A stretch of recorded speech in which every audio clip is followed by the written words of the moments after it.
Hey there, history kiddos! Welcome back to the channel where we explore the incredible stories that shaped our world. Today's episode is extra special because we're going back in time to learn how democracy in America didn't start in 1776. Long before that, Indigenous nations were already practicing powerful ideas about leadership and cooperation. Before we get started, don't forget to like this video, subscribe to the channel, and share it with friends who love learning about history. The Iroquois Confederacy, also called the Haudenosaunee, was a group of Native American nations living in what is now the northeastern United States.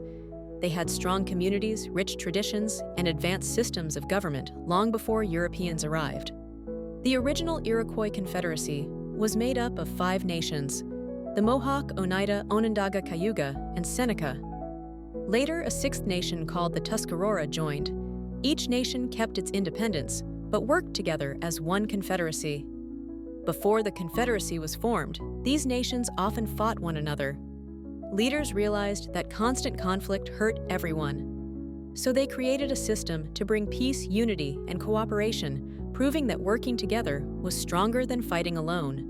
The rules of the Iroquois government were written into a set of laws called the Great Law of Peace. It explained how leaders should act, how decisions should be made, and how peace should be protected for future generations. Instead of having one king or ruler, the Iroquois Confederacy used a Grand Council. Leaders from each nation met to discuss issues and make decisions together.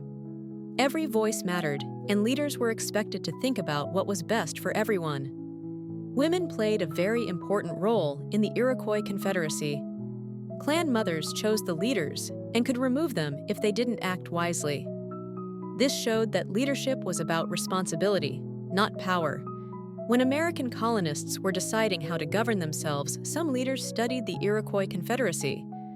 Thinkers like Benjamin Franklin admired how the nations worked together while remaining independent.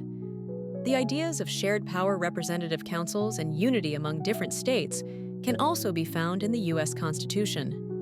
While the Constitution was a new document, it was influenced by ideas that already existed, including those of Indigenous nations.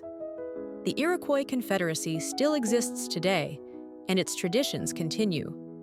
The Great Law of Peace reminds us that democracy is not just words on paper.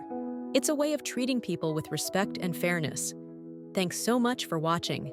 Be sure to like, subscribe, and share this episode, and stay tuned for more amazing stories from history right here on our page. See you next time!